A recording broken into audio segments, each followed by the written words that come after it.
Okay, we are ready to start this webinar.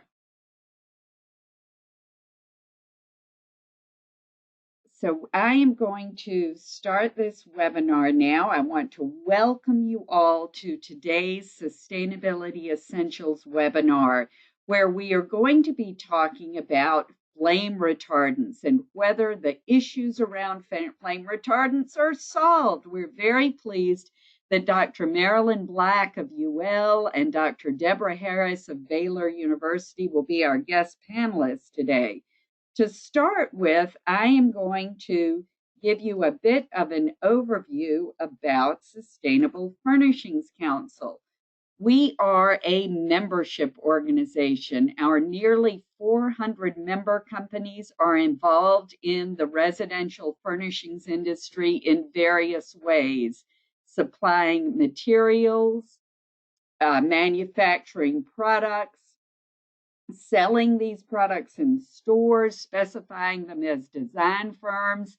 And importantly, there are environmental organizations that have been involved with us since the beginning and have been helping us with our beginning in setting standards for this industry and continue to provide excellent guidance for us.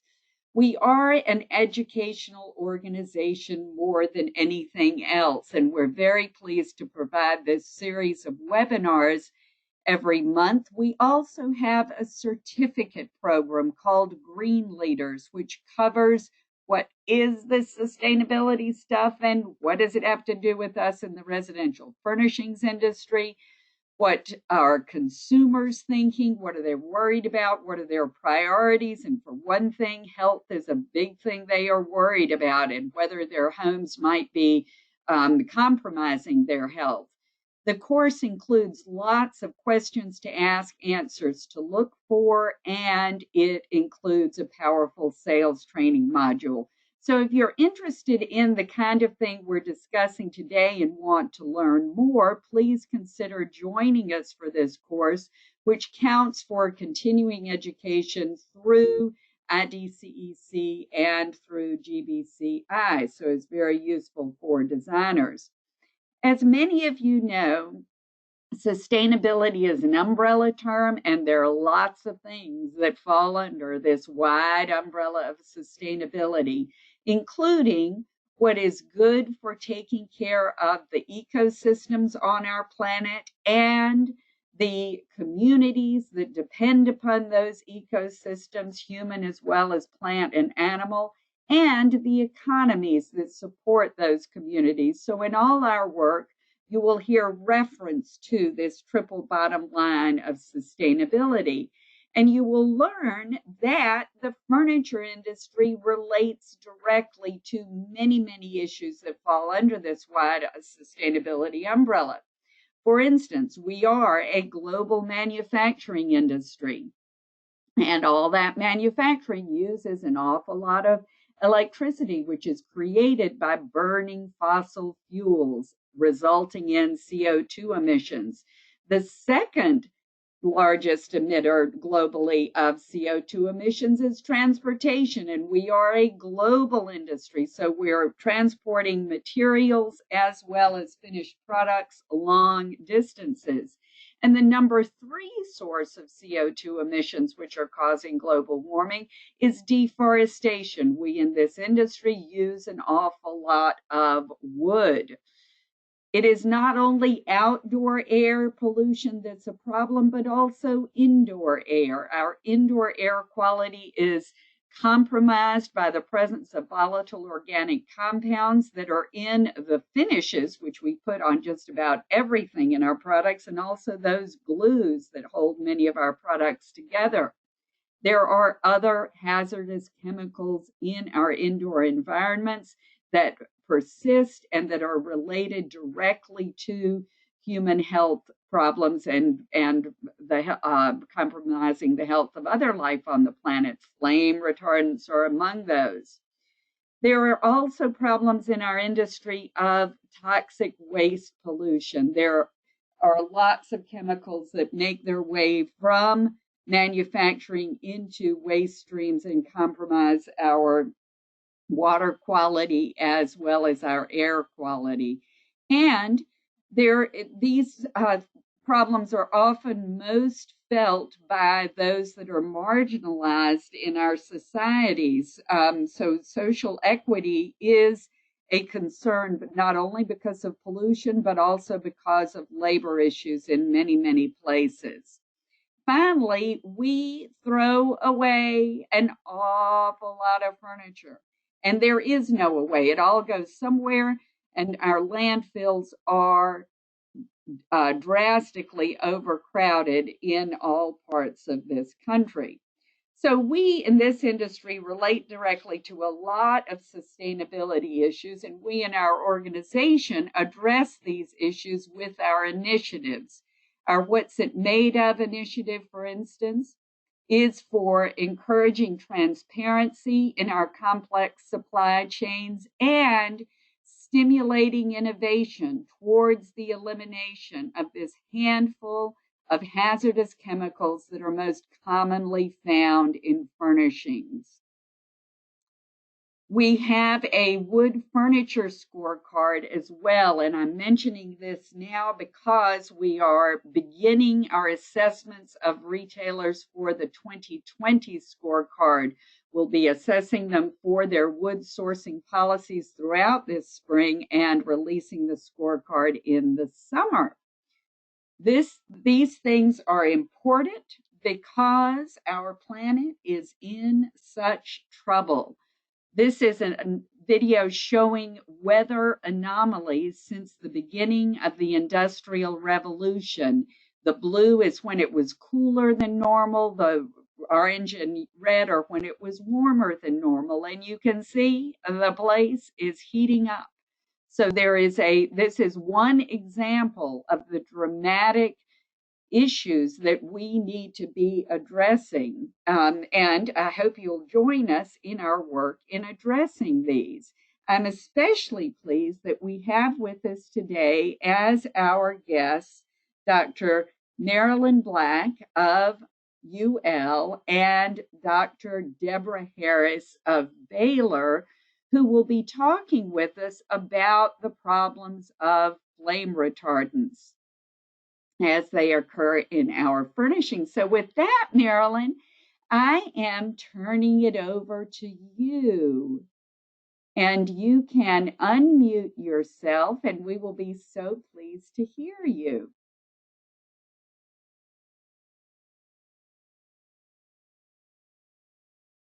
Okay, yourself. Okay, yeah. Here. I'm unmuted, I believe. All right. Well, good afternoon, everyone, and thank you, Susan and Sustainable Furnishings Council, for providing us this opportunity. We're happy to be here to share with you our research journey in understanding what we can and how we can achieve fire-safe and chemical-safe upholstered furniture. If I could have the next slide, Susan. First, I'd like to tell you about our organization, which is Chemical Insights. And as an institute, as a research institute of Underwriters Laboratories, we are dedicated to conducting research and providing that information transparently to the marketplace, to all stakeholders, with the hope that they can use this information in their various activities to help initiate new research or make decisions on different policies they may be working on. So Underwriters Laboratories, of which we are a part of, is a nonprofit organization, and our whole mission relates to doing activities that can help found safe living, working, and learning environments. And our work is dedicated very specifically to research, outreach, and education. So we hope to do everything that we can to help create a safer and healthier planet as well as population. So if we can move to the next slide, we'll get into the upholstered furniture topic. The fire safety of upholstered furniture has been around for many years. It's been a topic of great discussion.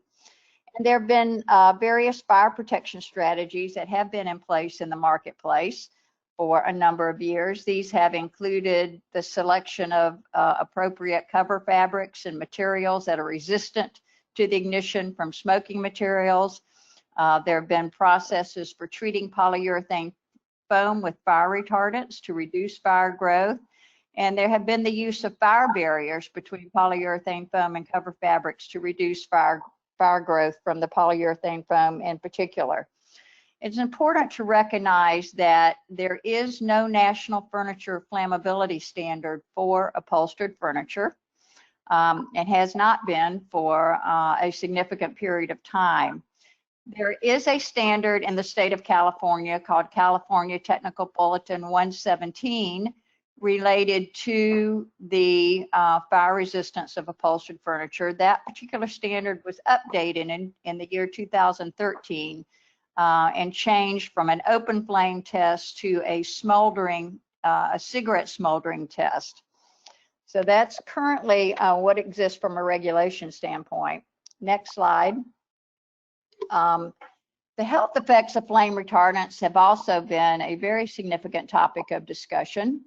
There are many that are concerned over the human health effects. First of all, most flame retardants are what we call bioaccumulative, biopersistent, meaning that they do reside in the environment and in our biological systems for a long period of time. They don't necessarily easily degrade and change to non-toxic form and move away, but they are persistent, they stay around. And then there are various human health concerns that have been studied and presented, and these include neurodevelopment effects, respiratory function concerns, endocrine disruptor concerns, especially in relation to children, where some of these flame retardants can mimic estrogen activity within our biological systems.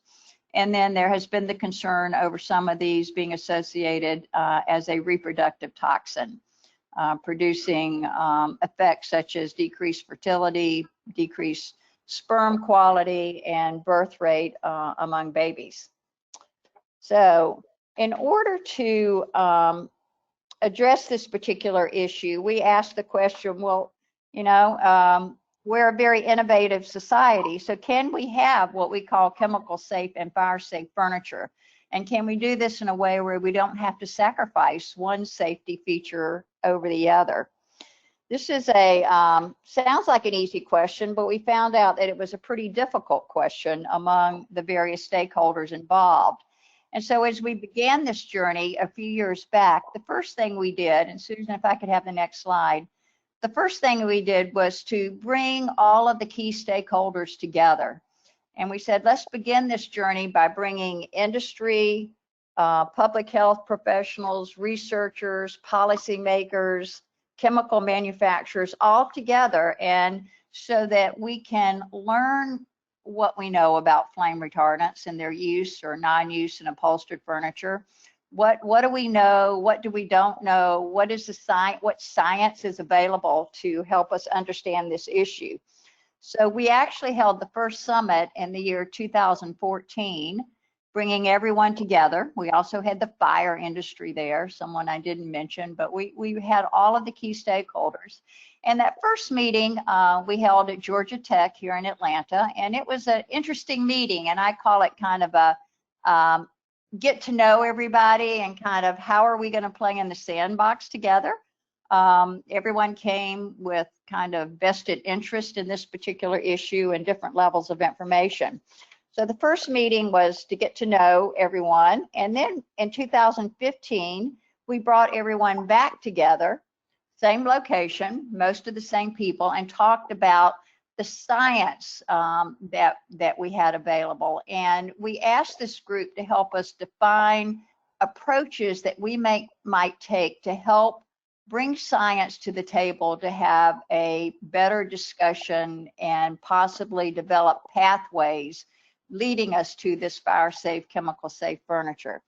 That was actually in the year 2015. And coming out of that particular summit, we documented kind of the things that we learned. And if we can move to the next slide, Susan, we learned a lot about upholstered furniture fires. We found out that they were a persistent problem, and that fire incidents involving upholstered furniture did indicate vulnerability to ignition from a number of different sources, including smoking materials, open flames, heating, electrical equipment, cooking situations. And we also learned in the next slide that we have a fairly large number of home fires per year in which upholstered furniture was the first ignited. And I think some of the recent data is showing us that in the United States alone, the fire department has a response to a home fire every 24 seconds. So we still have a large number of fires. And we found out that these fires that originate from upholstered furniture cause an annual average of 440 civilian fire deaths and a large number of injuries and large cost in property damage. We also learned that on an average, 1 out of every 13 reported upholstered fires or fires associated with upholstered furniture results in death. Okay. And on the next slide, we also found that fires beginning with upholstered furniture accounted for 2% of all reported home fires, but resulted in 18% of the deaths coming out of those home fires. So all of this information really showed us that from a fire perspective, fire associated with upholstered furniture is a significant issue. And we also learned from many of the health professionals that were at the summit, next slide, Susan, that flame retardants are prevalent, very prolific in our environment. This particular slide comes from Dr. Heather Stapleton's website, Duke University, where they have a program where they analyze foam materials that can be sent in by consumers. And this particular slide essentially just shows us the overview of flame retardants being found in various types of consumer products, with upholstered furniture toward the top, the top 2 bars showing how many of the materials they receive do have flame retardants or do not have flame retardants. There's also a lot of health information in the marketplace indicating that these flame retardants are persistent in biological systems, being found in biological fluids and material of children and adults, and also fairly prolific in the environment in our homes, more specifically in house dust. So the next slide, Susan, coming out of this summit, we published the proceedings of this summit. So we have a summary of all the presentations that were done and some of the information we learned. And we also developed a research plan in terms of how we can research the process by which we could achieve fire-safe, chemical-safe products by balancing the chemical exposure risk and the fire safety risk. And we put together a plan that would allow us to study the chemical exposure potentials one might have if flame retardants were in the furniture, and looking at different types of fire mitigation strategies, how that would affect the flammability performance of the furniture. And if we move to the next slide, I'm going to let Dr. Deborah Harris take over here and talk about our research plan. Thank you, Marilyn. Well, Chemical Insights developed partnerships with academic research institutions, including Baylor University and Emory University, Rollins School of Public Health. And then also participating in the study within UL were 2 different laboratories, the NBK Commercial Fire Research Lab conducting the open flame burns to test fire performance, and the Marietta lab evaluating the chemical exposures during simulated use. This collaborative collapses silos and fosters new generation of scientists that are collaborative and, looking across the disciplines that all have a vested interest. Next slide, please.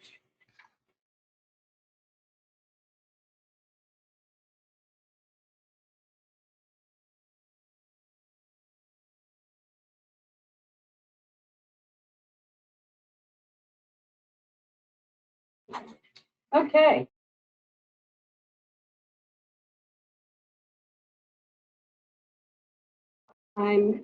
Now, Deborah, you are unmuted. We had a problem there. My apologies. Okay, thank you. The study evaluated upholstered chairs and two types of common electronics found in the home. We looked at flat screen televisions and laptops. 20 chairs were made to our specifications using 4 different fire suppression technologies. They're listed there on the slide. Some of the chairs were tested new and others were mechanically aged to simulate 10 years of use, and then tested to compare the differences in chemical exposures and flammability. And then all of the data were analyzed for fire performance and toxicity across product technologies and product types. Next slide, please. To conduct this study, we partnered with a furniture manufacturer that fabricated the 20 chairs, like the one that was on their slide right before, with 4 different fire suppression technologies related to the polyurethane foam cushion. So the first set of chairs were chairs with no flame retardant at all, and that's currently how the chair is being made. The second was a non-flame retardant chair with a fiberglass textile barrier added and wrapped around the polyurethane foam seat cushion. The third one was a standard flame retardant. And at the time, the research team didn't know the profile of the chemicals, but eventually identified TBPP mix as the flame retardant used. And then the last one was the reactive flame retardant. And that chemical mix was proprietary, and we were not able to determine what chemicals are used, but they did not, the idea is that it bonds to the cushion foam and doesn't leach out. That's the idea behind the reactive chemicals. Next slide, please. As I mentioned, the flat screen televisions and laptops were tested as well. They were purchased through a retail vendor. They're available for purchase anywhere. And the electronics were selected because they're commonly found in homes and would provide an interesting contrast to the upholstered furniture in our chemical and flame testing. Next slide, please. So when we talk about the, material composition of these products, the material composition analysis showed that common elements found in the chair materials, including carbon and oxygen. There was a trace level less than 1% of chlorine that was found in the fiberglass barrier chair technology. And it was associated with a trace amount of PVC. The polyurethane foam with the standard flame retardant added was fabricated with an organophosphate flame retardant, triphenyl phosphate. Next slide, please.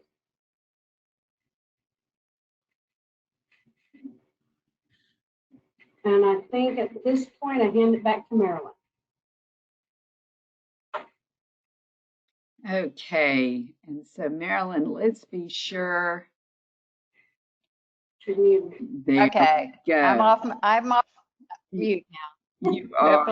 Hopefully everyone can hear me again. Anyway, I'll give you a little bit of an overview of the chemical testing. The chemical testing was led by Dr. Barry Ryan and his research group out of Emory University Public School of Health.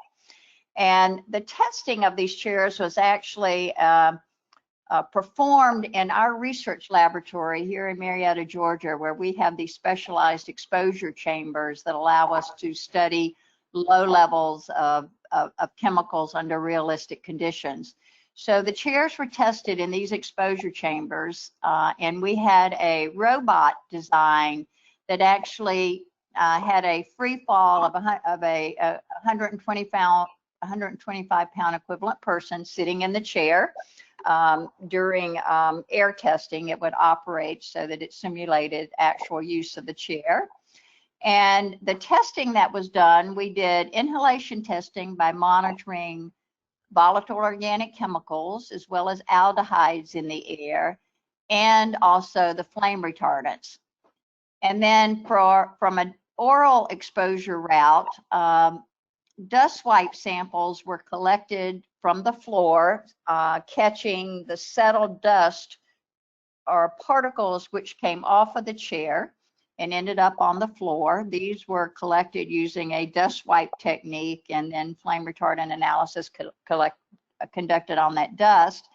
And then for dermal exposure, there was a specialized filter patch used with a filter treated with saline to simulate human skin absorption. And so Emory University conducted this, collected all the tests, and then analyzed the inhalation, oral, and dermal samples for flame retardants. And then the chemical testing was actually done by the UL team that specializes in the VOC analysis. So next slide, Susan.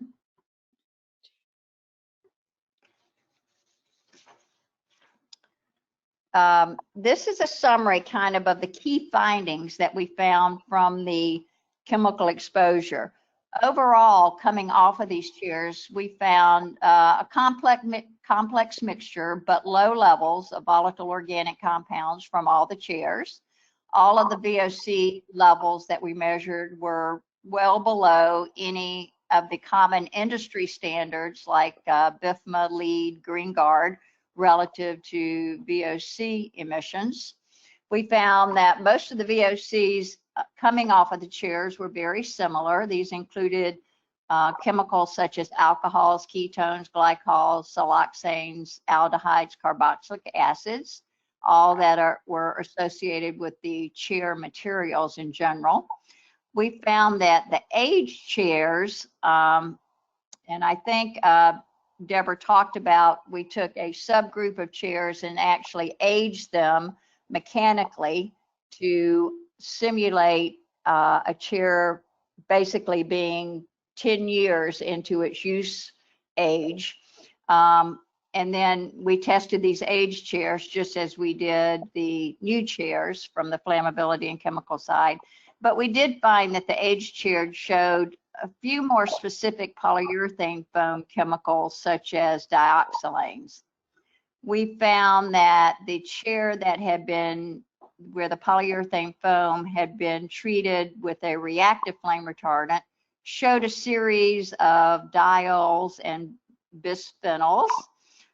We found that the chair treated with the traditional organophosphate flame retardant showed phenol, polypropylene glycol, polypropylene carbonate, and some heavy hydrocarbons, likely associated with the addition of the flame retardant. We found no aromatics or no halogenated organics associated with the chemicals related to the chairs. So if we can move to the next slide.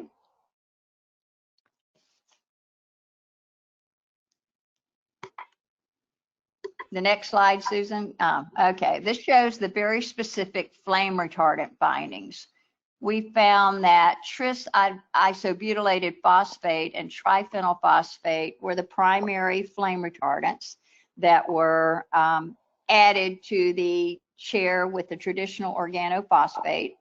And we did find those specific flame retardants in the air, in the settled dust, as well as in the dermal transfer samples from that particular chair that had been treated. And this certainly showed us that if that flame retardant was in that chair, it did present an exposure potential from all three of those exposure routes. we found that overall, if you were to look at the level of flame retardant, that the average daily dose showed that children would receive their highest exposure from ingestion, primarily from hand to mouth of exposure to the settled dust. And we found that adults would receive their highest exposure from dermal transfer by actually having their skin come in contact with the chair. We saw no indications of flame retardants associated with the reactive green chemistry flame retardant. And if you recall, Susan said we did not know the chemical structure of that flame retardant since it was proprietary. But based on all of the flame retardant analyses that we had available, we saw no indication of any flame retardants or components of any flame retardants. We did find that the operating electronics had a lot of flame retardants associated with them in the air and settled dust. Many of them were halogenated as well as organophosphate based. It was a very complex mixture at low levels, so we weren't able to really measure them very effectively because there were so many levels of these in the background air as well from all of the materials and electronics, I guess, used in the analysis. But we did see elevated levels associated with the operating electronics. Okay, next slide.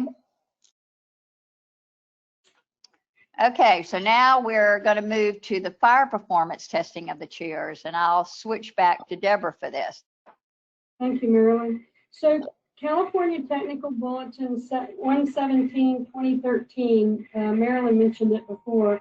It is the smolder test, and we had our samples tested by the Bureau of Household Goods and Services, who is the author of the standard.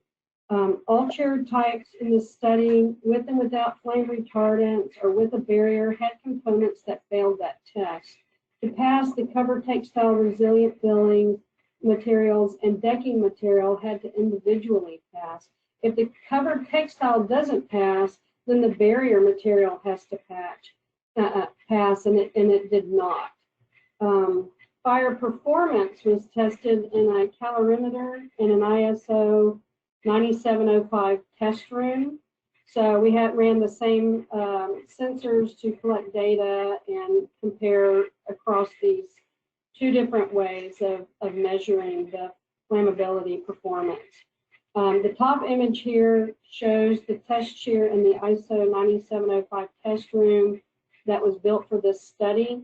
You can see the outside of this room in the lower right image, and that doorway is where the sensors were mounted to collect data from the chemical emissions. And then the lower left image is the calorimeter. It has a big hood right there. You can barely see it in the image, but that's where the sensors are located to capture data as the chair burns. Next slide, please. So when we're looking at some of the results, this graph clearly shows a significant difference in weight loss between the chairs with the fire barrier and those without. So the green lines indicate the chairs with the fire barrier, whether it was new or aged. And then all of the other, you can see a pretty dramatic drop off. And so the chairs without the fire barrier burned quickly, and it lost about 30 pounds before it was extinguished. So a 30-pound loss in about 5 minutes.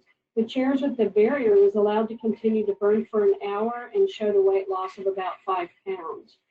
Next slide, please. In these charts, you can, you see results on the left for heat release rate and on the right, smoke optical density. So flashover occurred at about 18 minutes with the heat release rate increasing to a range of 1,335 kilowatts all the way up to over 2,000 kilowatts. And the green line near the bottom again represents the chairs with the barrier. So you can see that coming along the bottom of the chart. Optical density results correlate with the heat release rates. and suggests that visibility was significantly reduced when the burn was at its peak. So you can see how these things are correlated, you know, and also with the weight loss. So next slide, please. So we've covered some of these findings, like the weight loss and the heat rate, and you know, so go ahead and click the next link, please. But you can tell when you compare the non-flame retardant foam with the fire barrier that there are pretty dramatic differences here. When you look at the upholstered chair with the barrier and the other three types of chairs, you can see a lot of results where, like, carbon monoxide is significantly lower. Hydrogen cyanide only showed trace amounts in the chair with the fire barrier. Smoke density was lower. So when you're comparing all of these measurements, heat release rate, weight loss, carbon monoxide concentration, and optical density, they all show a relationship where, you know, if you start with weight loss, you can see that all of the other measurements kind of follow suit, where the barrier fared much better. So when the heat release rate peaked, so did the other measurements. So when, you know, some of the things to look at in terms of influence of foam chemistry, the burn test consumed most of the foam in the chairs without the fire barrier. The heat release rates for chairs without the barrier ranged from over 1,000 kilowatts to over 2,000 kilowatts, compared to the barrier chair with 51 or less kilowatts. The chairs with non-flame retardant foam had the highest concentration of carbon monoxide, and the chairs with flame retardants added had the higher concentrations of hydrogen cyanide. Next slide, please. And the influence of the fire barrier was significant. So chairs with the fire barrier was challenged to grow a flame, resulting in smaller mass consumption, less than 10% after it was allowed to burn for 10 minutes. The lower weight loss rates of the chairs with the fire barrier resulted in lower results for heat release rate, temperature and hot gases, smoke, and carbon monoxide.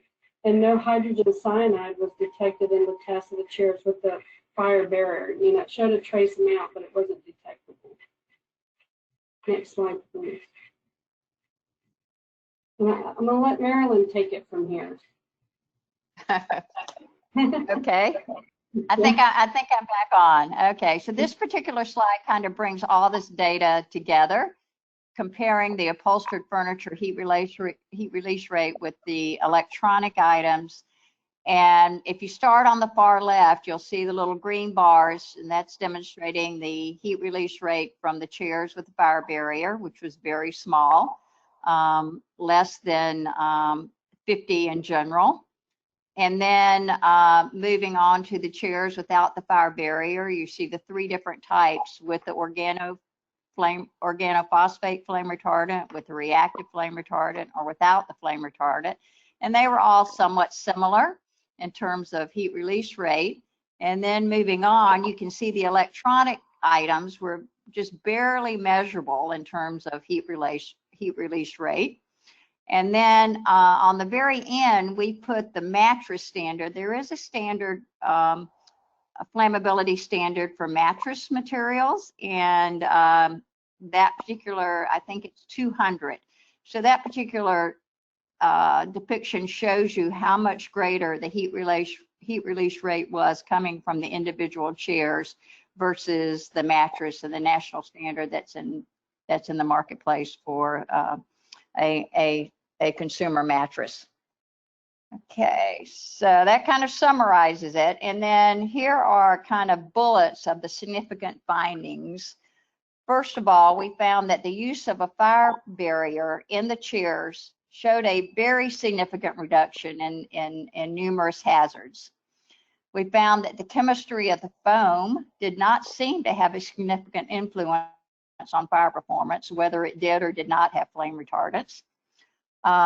We found that the furniture foam with added reactive flame retardant did not indicate any particular exposure to hazardous chemicals that we could measure. We found that the traditionally added organophosphate flame retardants, if it's in the chair, can produce human exposure, primarily through settled dust and transfer dust. We found that furniture with carefully selected materials can be very low in emissions of volatile organic chemicals. And then last but not least, we found that there was no correlation between the open flame test results and California TB 117. And actually the TB 117 results could actually contradict what you found from the open flame results. So there was really some conflicting information there. Okay, next slide. Okay, now okay. Well, I guess to kind of summarize too, more from a consumer use or designer standpoint, people ask, what can we do on this particular issue? How can we make good decisions to help encourage safe, fire safe, chemical safe products today? So first of all, choose and specify products that are low in VOC. There are programs in the marketplace like Green Guard, California 1350 that specify and certify for furniture with low VOC emissions. You can certainly specify products with proven fire protection without flame retardants. That could be the use of a barrier or potentially alternative flame retardants, as long as fire protection is demonstrated. We recommend that children's hands in particular be cleaned frequently, especially if they're on the floor, crawling around on the floor. Children take their hands to their mouth frequently, so keep their hands clean. And we also recommend that you use a high efficiency particulate vacuum system to clean settled dust frequently on the surfaces of furniture, as well as other interior surfaces in a home or in an environment that contains this furniture. And you can also obtain certain kind of electrostatic cloths that also pick up dust and remove them from the environments. So those are some general tips for protecting consumers that we can provide as of today. And next, we're going to show you a very brief video that summarizes our research, and I think it demonstrates what all these words that we've just been speaking. We need the furniture in our homes to be both fire safe and chemical safe. Chemical Insights research focused on how to achieve this. To begin, they constructed 4 types of chairs, each using different flame retardant technologies. A chair with no flame retardant, a chair with a green chemistry reactive flame retardant in the polyurethane foam, a chair with a barrier material between the polyurethane foam and cover fabric, and a chair with an organophosphate chemical flame retardant in the polyurethane foam. Each chair was tested in 2 ways: for flame retardant and other chemical exposures during normal consumer use, and for flammability performance. Let's watch how each chair reacts to a simulated single-home residence fire.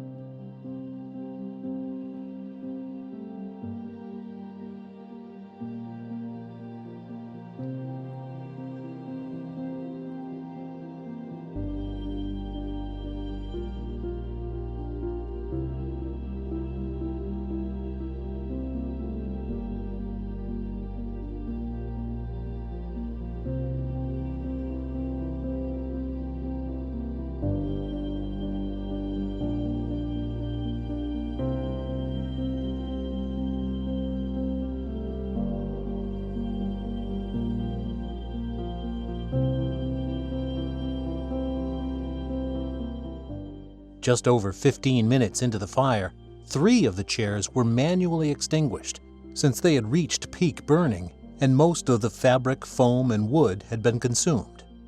30 minutes into the fire, the only component burning on the chair with the barrier was the cover fabric.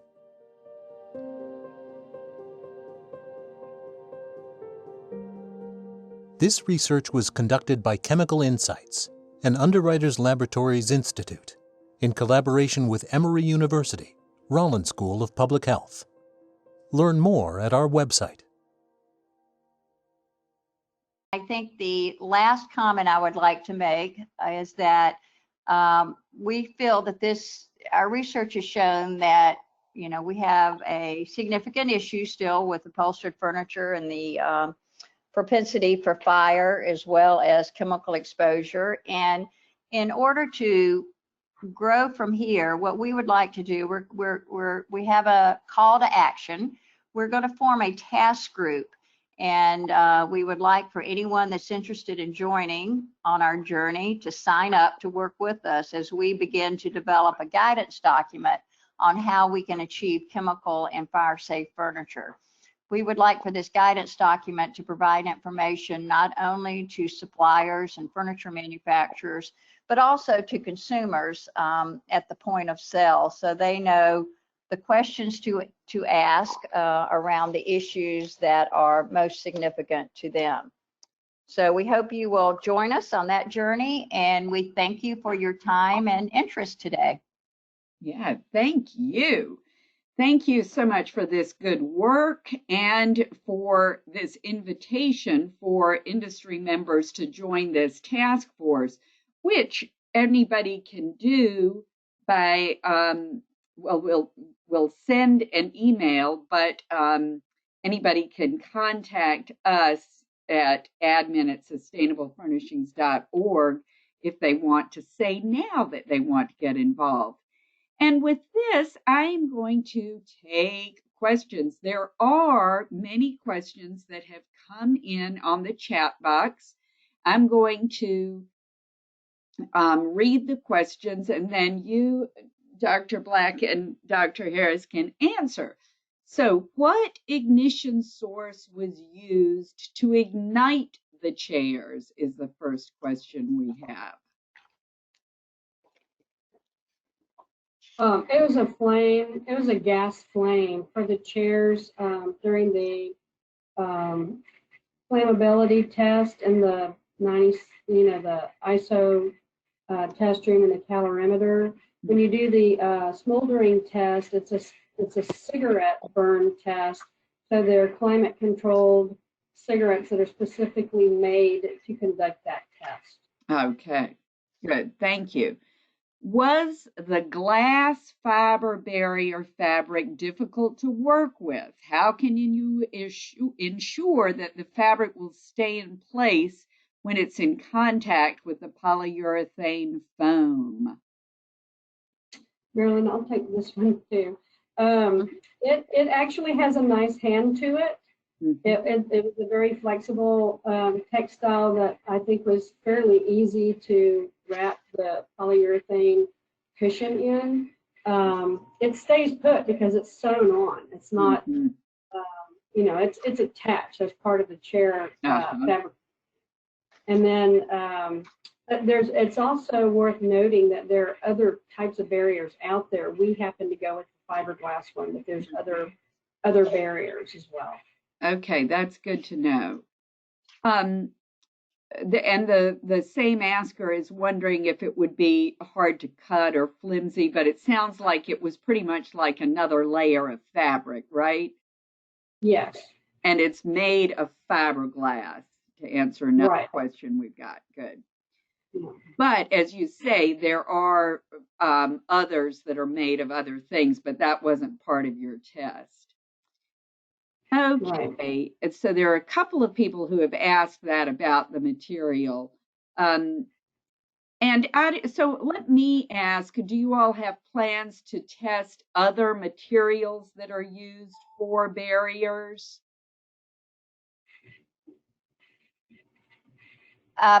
We are beginning the second phase of our research where we will be doing an assessment of furniture that's being manufactured within the US and around the globe, looking at, first of all, particular flame retardants that are in use and what type of exposure that that is occurring. And then, you know, there has been a pretty significant study by the state of California where they've looked at a range of different fire barrier materials, and that information is readily available. And also there is available information from NIST, who has also conducted some of these studies on barrier products. So after reviewing all of this information, if we feel that there's, you know, additional science that could be brought, that we could develop to help further answer some of the questions, we will be looking at additional barrier materials. Great, thank you. And staying on the subject of the barrier material, here's a question. Can fiberglass migrate out of the barrier through the upholstery material and into the dermis? Yeah. Susan, I mean, Deborah, I'll take that one because we've looked a lot, we've done a lot of testing on materials with fiberglass content, et cetera. And, you know, in general, the size of the fiberglass particles and the weave mechanics of that, nothing in the past has ever showed us that fiberglass exposure can occur from these traditional materials. Okay, good. The next question is about the legislation. Why are other states besides California taking so long to implement stricter VOC standards?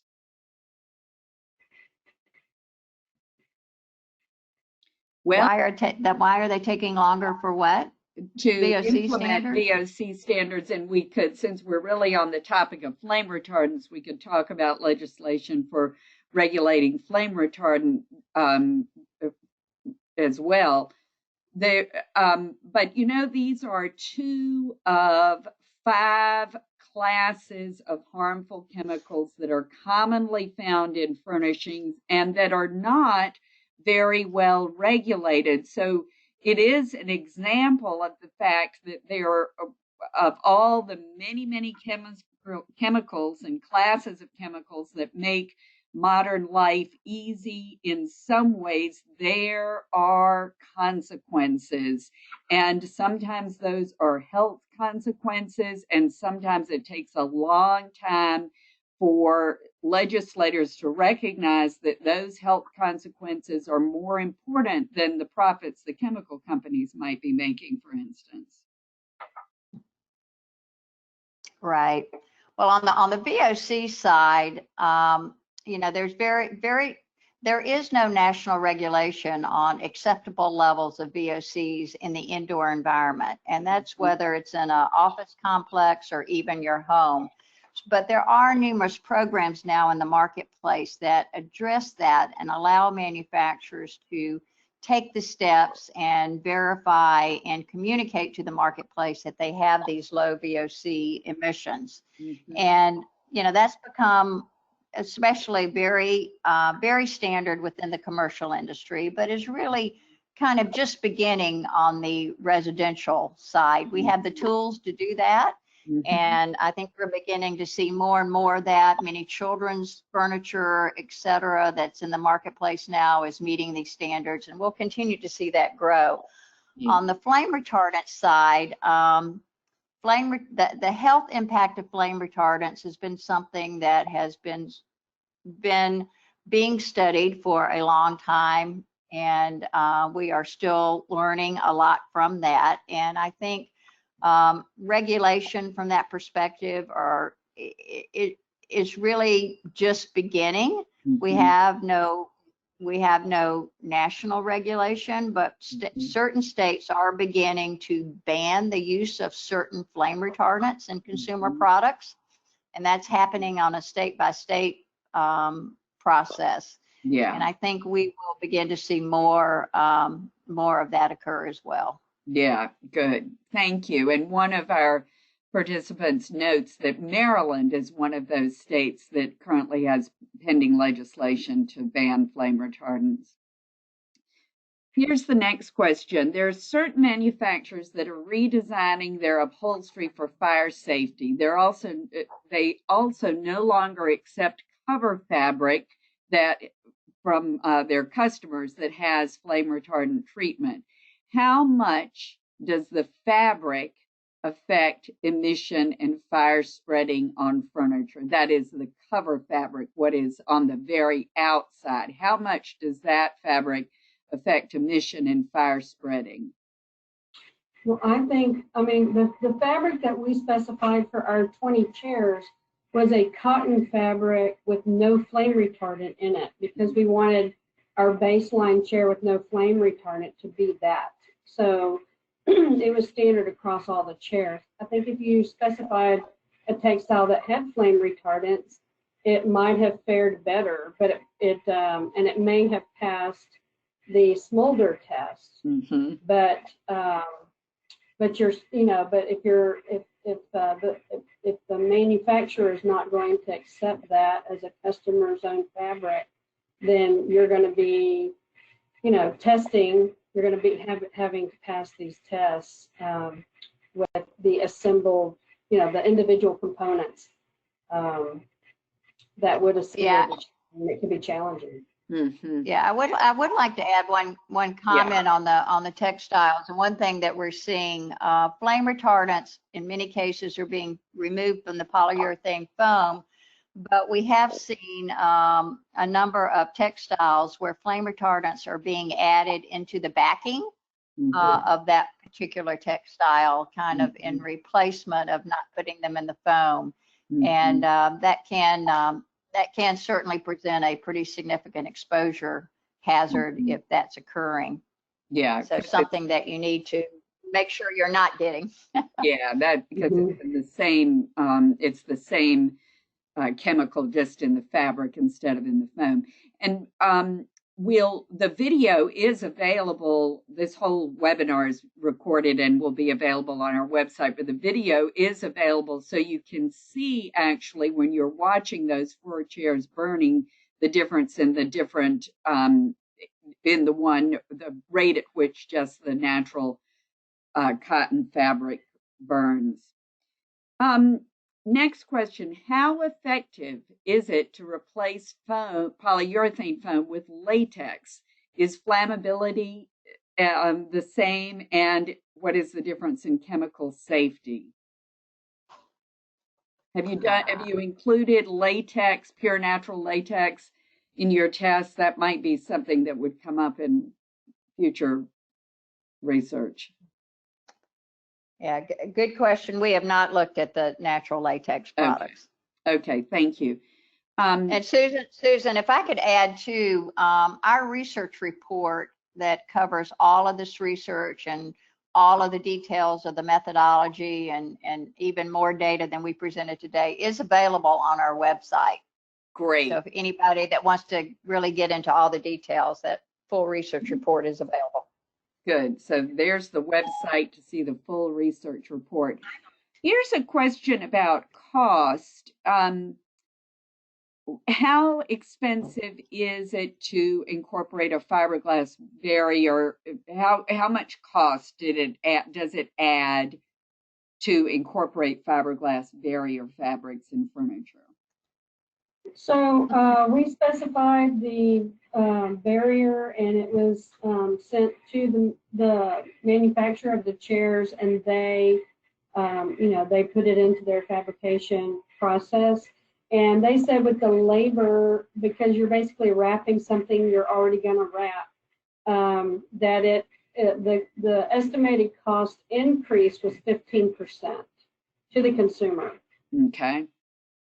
Okay, 15%. And we already know that as consumers, we are willing to pay 10 to 15% more for a product that has a feature or attribute that means a lot to us. So as consumers understand that this piece of furniture is fire safe without having flame retardant chemicals, I'm thinking that 15% is not going to be a problem.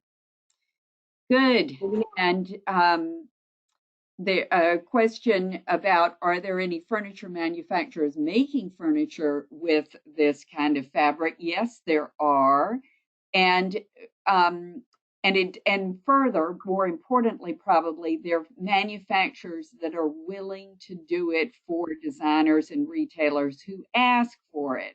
And so I do encourage all of you, when you are specifying furniture for your clients and or when you are shopping for furniture for yourself, that you consider looking at sustainablefurnishings.org and contacting sustainable furniture manufacturers, because all of them have committed to being transparent about how they are making the products they're offering you. And all of them have this corporate commitment to sustainability. So they are the ones that are most likely to provide you with the furniture that you want made fire safe without harmful chemical inputs.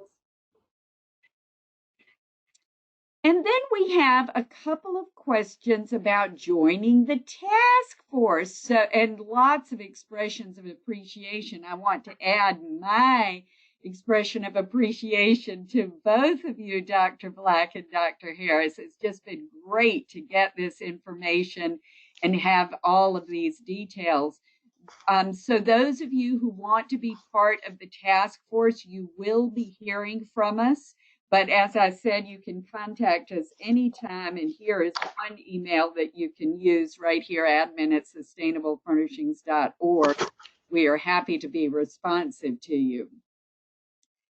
So with that, I'm going to invite our esteemed guest to say any last word, but thank you all for your attention. Yeah, well, I'd just like to say thank you, and we hope you will read more of our work and keep up with it and use this to help us create safer products for the marketplace. Thank you. Thank you. Thank you very much. And I hope you'll join us again next month for next month's webinar on the 3rd Thursday of March. Until then, thank you. Bye. Bye.